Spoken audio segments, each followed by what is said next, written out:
تاکہ کسی دوسرے کو ہماری وجہ سے فائدہ پہنچے تو ہمارے لیے صدقہ جاریہ بن جائے۔ اور جو نئے ہیں اس چینل پر، اس چینل کو سبسکرائب کر دیں اور بیل آئیکن کو بھی دبا لیں تاکہ میری اگلی آنے والی ویڈیو آپ تک پہنچ سکے۔ اگر کوئی مجھ سے کسی مسئلے کے بارے میں استخارہ کروانا چاہتے ہو یا کسی کام کا حساب لگانا چاہتے ہو، کسی کام کے لیے وظیفے کا پوچھنا چاہتے ہو یا قرآن پاک آن لائن پڑھنا چاہتے ہو یا محفل میلاد النبی کے لیے بلوانا چاہتے ہو تو واٹس ایپ کا نمبر ویڈیو پر چل رہا ہے، آپ لوگ مجھ سے رابطہ کر سکتے ہیں۔ اگر میرے بھائی یا بزرگ مجھ سے رابطہ کرنا چاہتے ہوں تو واٹس ایپ پر وائس میسج کر کے اپنا مسئلہ بتا سکتے ہیں۔ اگر بہنیں یا مائیں مجھ سے رابطہ کرنا چاہتی ہوں تو واٹس ایپ پر وائس کال کر کے مجھ سے بات کر سکتی ہیں، اپنا مسئلہ بتا سکتی ہیں۔ آپ نے وظیفہ کرنے سے پہلے کمنٹس میں اپنا نام اور جہاں آپ رہتے اس جگہ کا نام اور اللہ پاک کا ایک نام لازماً لکھنا تاکہ میں بھی آپ لوگوں کے لیے دعا کر سکوں اور پھر وظیفے کی بھی آپ لوگوں کو اجازت مل جائے گی۔ آپ نے پوری ویڈیو کو دھیان کے ساتھ سن کے سمجھ کے پھر وظیفے کو کرنا ہے۔ ایسا نہ ہو کہ ویڈیو کو سکپ کر کے چھوڑ کے سنیں اور پھر کوئی بات رہ جائے اور آپ وظیفہ کرنے لگے اور وظیفے میں نہ تو کسی عمل میں کم کر کے پڑھنا، نہ زیادہ بڑھا کر پڑھنا، نہ آگے پیچھے کر کے پڑھنا ہے۔ اگر کم یا زیادہ کر دیتے ہیں تو ہمارا وہ وظیفہ ٹھیک نہیں ہوتا ہے۔ اس لیے جس تعداد اور جس ترتیب کے ساتھ میں آپ لوگوں کو وظیفہ بتانے لگی ہوں اسی تعداد اور اسی ترتیب کے ساتھ آپ نے اس عمل کو پڑھنا ہے۔ آپ اس عمل کو آج کے دن کسی بھی جگہ پر بیٹھ کر پڑھ سکتے ہیں، گھر میں، آفس میں، مدرسے میں، یونیورسٹی میں، کالج میں، شاپ پہ، کہیں پہ بھی بیٹھ کر پڑھ سکتے ہیں، مگر جب پڑھنے لگے بالکل خاموشی، توجہ اور سکون کے ساتھ پڑھنا ہے کہ وظیفے کے درمیان نہ تو آپ نے کسی سے بات کرنی، نہ اٹھنا، نہ فون استعمال کرنا۔ اگر ہم کسی سے بات کر لیتے، اٹھ جاتے، فون استعمال کرتے تو وہ ہمارا وظیفہ ٹھیک نہیں ہوتا۔ اسی لیے مکمل وظیفہ کرنے کے بعد ہی آپ نے کسی سے بات کرنی، اٹھنا یا کہ فون استعمال کرنا ہے۔ آپ اس وظیفے کو آج کے دن کسی بھی وقت پڑھ سکتے ہیں، کسی بھی نماز کے ساتھ پڑھ سکتے ہیں، نماز کے علاوہ بھی پڑھ سکتے ہیں۔ اگر کسی نماز کے ساتھ پڑھ رہے ہیں تو نماز مکمل پڑھنے کے بعد، دعا مانگنے کے بعد آپ نے اس وظیفے کو پڑھنا ہے۔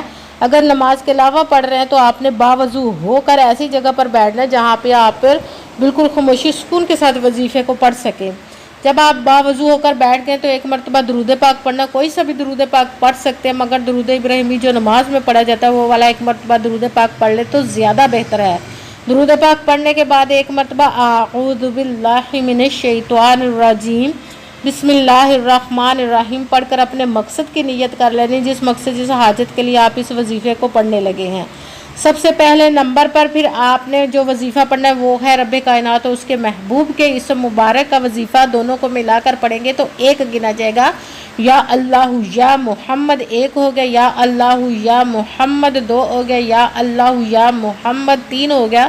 اس طرح آپ نے یا اللہ یا محمد، یا اللہ یا محمد، یا اللہ یا محمد، یا اللہ یا محمد، اس کو آپ نے 5 مرتبہ 5 ٹائم پڑھنا ہے۔ پھر ساتھ ہی دوسرے نمبر والا وظیفہ شروع کر دینا، سبحان اللہ الحمدللہ، سبحان اللہ الحمدللہ، سبحان اللہ الحمدللہ، سبحان اللہ الحمدللہ، اس کو بھی آپ نے 5 مرتبہ 5 ٹائم پڑھنا ہے۔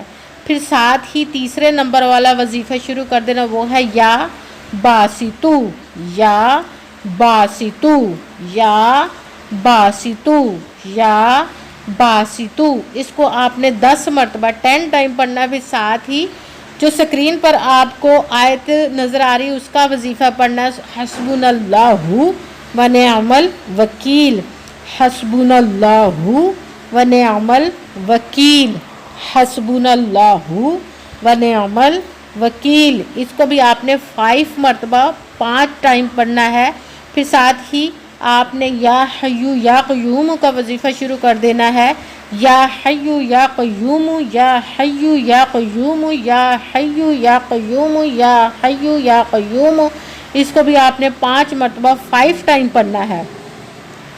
سب سے پہلے ایک مرتبہ درود پاک پڑھا، پھر ایک مرتبہ اعوذ باللہ من الشیطان الرجیم بسم اللہ الرحمن الرحیم پڑھ کر اپنے مقصد کی نیت کر لینی۔ پھر سب سے پہلے نمبر پر جو وظیفہ پڑھنا ہے وہ ہے یا اللہ یا محمد، اس کو آپ نے 5 مرتبہ 5 ٹائم پڑھنا ہے۔ پھر ساتھ ہی سبحان اللہ الحمدللہ، اس کو بھی آپ نے 5 مرتبہ 5 ٹائم پڑھنا ہے۔ پھر ساتھ ہی یا باسطو، اس کو آپ نے 10 مرتبہ 10 ٹائم پڑھنا ہے۔ پھر آپ نے حسبنا اللہ ونعمل وکیل، اس کو بھی آپ نے 5 مرتبہ 5 ٹائم پڑھنا، بھی ساتھ ہی یا حیو یا قیوم، اس کو آپ نے 5 مرتبہ 5 ٹائم پڑھنا ہے۔ پھر وہی درود پاک پڑھنا جو درود پاک آپ نے وظیفہ شروع کرنے سے پہلے پڑھا تھا۔ جب درود پاک پڑھ لیا، اب آپ کا وظیفہ مکمل ہو گیا، اب آپ نے دونوں ہاتھوں کو رب کائنات کی بارگاہ اقدس میں بلند کر لینا۔ سب سے پہلے اپنے گناہوں کی بخشش کی دعا مانگنی ہے، پھر جس مقصد جس حاجت کے لیے آپ نے اس وظیفے کو کیا اس کی خوب دعا کیجیے گا، اور دعاؤں میں مجھے بھی یاد رکھیے گا، میرے لیے بھی دعا کیجیے گا۔ جزاک اللہ خیرہ۔ جس مقصد جس حاجت کے لیے آپ نے اس وظیفے کو کیا، رب کائنات اپنے حکم سے، اپنے پیارے محبوب کے صدقہ سے، اور اپنے کلام پاک اور اس مبارک کے صدقے، اور اس پیارے پیارے ماہ مبارک محرم الحرام کے صدقے آپ کی تمام نیک و جائز حاجات کو قبول و منظور عطا فرمائے، آمین ثم آمین۔